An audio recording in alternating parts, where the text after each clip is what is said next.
Las uniones químicas o enlaces químicos se pueden clasificar dependiendo de entre qué partículas se llevan a cabo. Así, por ejemplo, existen uniones químicas interatómicas, lo que significa que se da entre átomos, y existen uniones químicas o enlaces intermoleculares, o sea, que se van a dar entre moléculas.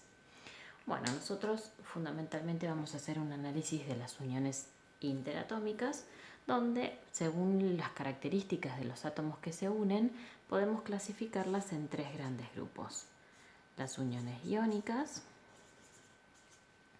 las uniones covalentes y las uniones metálicas.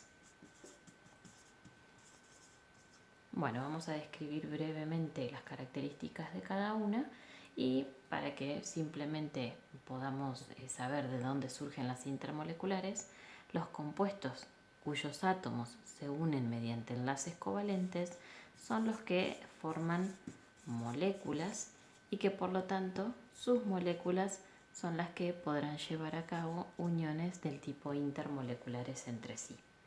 A diferencia, los compuestos cuyos átomos se unen por uniones iónicas suelen formar, decimos, sólidos iónicos o cristalinos, y por el contrario, aquellos átomos que se unen con uniones metálicas forman a los sólidos metálicos que conocemos de nuestra vida cotidiana. Bueno, entonces, ¿qué diferencia hay entre las uniones de los tipos iónicas, covalentes y metálicas? Bueno, en la unión iónica lo que se da es entre átomos cuyas electronegatividades son muy dispares o distintas. Se da entre un átomo muy electronegativo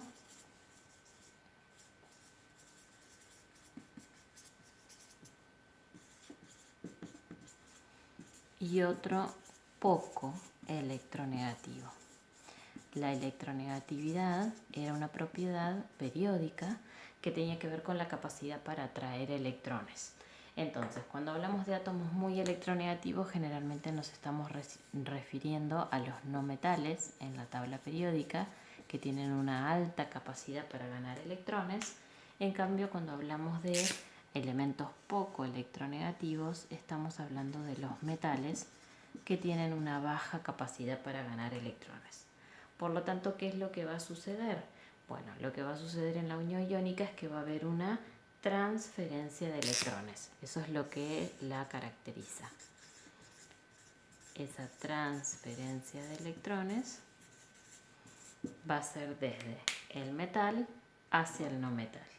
Y por lo tanto lo que va a suceder es que ese metal que termina cediendo o perdiendo electrones que van destinados al no metal, terminan ambos transformándose entonces en iones. El metal, al perder electrones, va a transformarse en un catión, y por el contrario, el no metal que recibe o gana esos electrones se va a transformar en un anión. Y eso es lo que da entonces el nombre a la unión. Tengo atracción entre iones de carga opuesta. Como tengo cargas positivas y negativas, hay una atracción electrostática entre estos iones, se ven fuertemente atraídos y por esa razón se genera un enlace o una unión entre ellos. A diferencia entonces, si la unión es covalente, lo que nos vamos a encontrar es que se da entre átomos de similar y alta electronegatividad.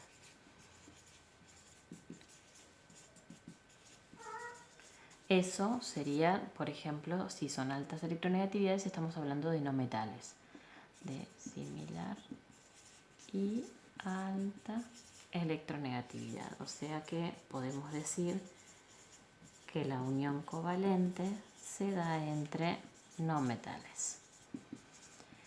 Bueno, ¿cuál es la diferencia? Que acá nadie va a ceder sus electrones para volverse estable. Todos los no metales, para lograr ser estables, tienen que lograr asemejarse al gas inerte que tienen más cerca en el mismo periodo y por eso necesitan más electrones que los que ya cuentan. Entonces eso hace que acá nadie ceda electrones, sino que la unión covalente consiste en que los átomos se comparten electrones. Básicamente esa compartida es a través de pares de electrones.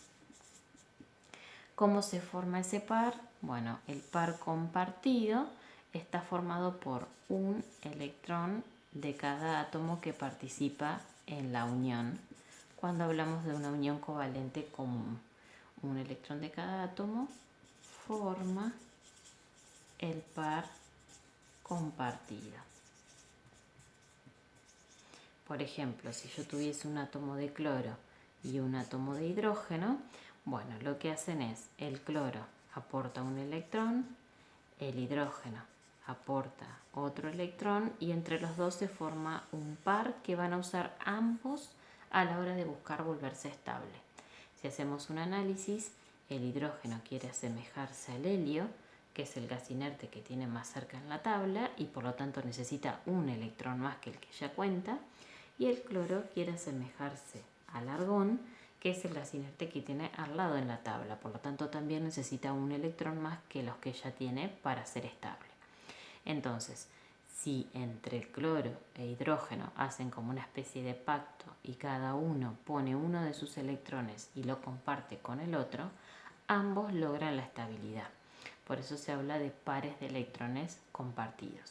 Esto se representa de una determinada manera, pero vamos a avanzar con eso solo con aquellos que sigan la orientación naturales el año que viene. Con respecto a la unión metálica no hay mucho más para decir que en ese caso se va a dar entre átomos de metales. La unión metálica se da entre átomos de metales y básicamente aporta las propiedades que ya hemos visto a lo largo del año a los metales. Su brillo, su conductividad eléctrica, su conductividad térmica, entre otras propiedades importantes.